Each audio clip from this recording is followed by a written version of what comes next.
ituturo ko sa inyo yung tamang paggamit ng rotonda, no, yung sa mga roundabout natin. Kasi marami po sa mga estudyante, sa mga bagong driver, nalilito pa rin po hanggang sa ngayon sa mga roundabout, no. Kaya sa video na to, yun po yung pag-uusapan natin para at least magkaroon po kayo ng idea at hindi po kayo maaksidente o magkasagian kapag kayo dadaan sa mga roundabout, no. Unang-una po, syempre, pag ito po, katulad dito, roundabout, pagpasok nyo po lang po dyan, dapat mag-signal light po kayo para at least yung mga nasa likod, aware po sila na at least may something na roundabout sa harap. Kasi parang natatakpan nyo sila para alam po nila, no. Unang-una, tsaka yun, pagpasok nyo po sa roundabout, ang una nyo pong gagawin is signal light. Then, ang pagpasok po is dapat first lane lang muna kukunin nyo, first lane. Katulad niya, first lane. Then, kapag nakapasok sa first lane, umandar ka lang ng konti.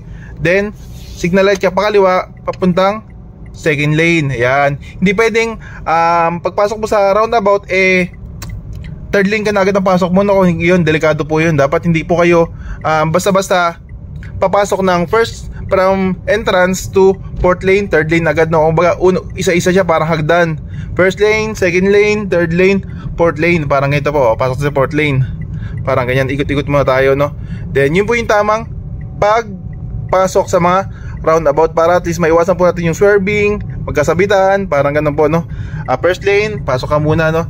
Then syempre, kapag exit naman po ang pag-uusapan natin, dapat medyo malayo pa lang po, alam niyo na po agad yung pag-exit niyo. For example, mag-exit po ito sa mga yung pangatlong exit, no. Ang gagawin ko naman diyan, unti-unti na po ako papasok sa kanan. Yan. Medyo pwesto na po kayo sa bandang kanan, no. Yan. Yung after nito, yun na doon na po tayo exit. Third lane tayo.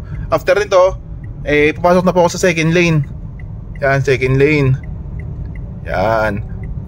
Para pagdating natin sa exit natin, doon tayo mag-exit, hindi na po kayo mahihirapan, no, na mag-exit. Hindi po pwede kasi na doon ka galing sa fourth lane, then pasok agad sa exit mo, no. Kung delikado po yun.